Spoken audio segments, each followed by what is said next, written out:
Our new exhibition's called Shell Shocked, After the Armistice. It's touring from the National Archives in Canberra, and it uses documents to give case studies and illustrate what happened not in World War I, but once the war had finished. It's one of the unfortunate things of war in general, but particularly with World War I, is that it affected lives for decades after. And it was a terrible black abyss that the world had gone into.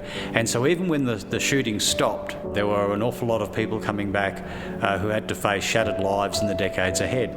The exhibition starts off looking at the wider picture of what happened at the end of the war. The Prime Minister of Australia, Billy Hughes, went off to the Treaty of Versailles. We have documents that show the treaty. Australia's own version, or Australia's own copy of that document, are included in the exhibition, and it also shows what were considered the priorities from Australia's point of view. As people go through the exhibition, they'll see more personal stories, the stories of the fellow who, a wounded soldier, and when the war finished, he was in England, and rather than make a big thing out of it, he just sent a letter home, yes, doing quite well, here the war's over.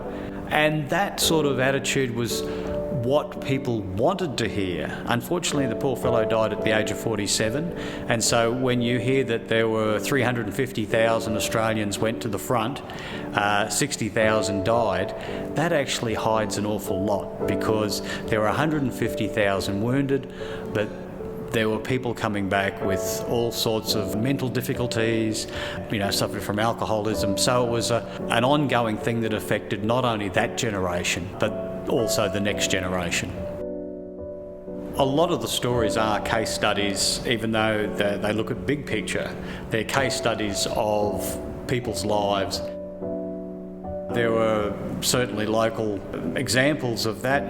You go through the old newspapers locally, and there were people suiciding in front of trains at Willowburn near the mental hospital. There was a convalescent repat hospital in Simla Street, and fellas from there suicided. They'd go to the edge of the range and jump off.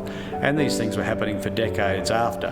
And so when they gave the number of people who died in World War I, it really was a bottom figure. Even up until 1938, there were 77,000 fellows on some sort of a war invalid pension.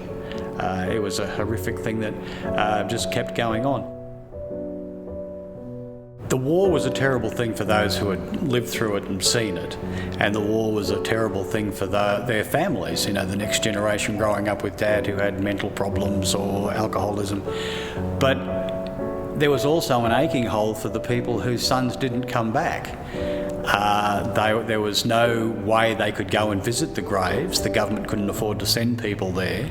The government couldn't afford to bring them all back again, all of the 60,000 bodies. So what the government wanted people to do was perhaps get together and give money to reparation, things that would help the returning servicemen. But in most cases and in most towns, people still wanted somewhere that they could go and something that they could hold on to. And so every town in every district built memorials. And these memorials with the names of the young fellows that they'd lost, they became the only contact that they had at the time with the young fellows they'd lost. And so for us now, 100 years later, they still are a contact with how many people were lost and how much sorrow people were left with after World War I.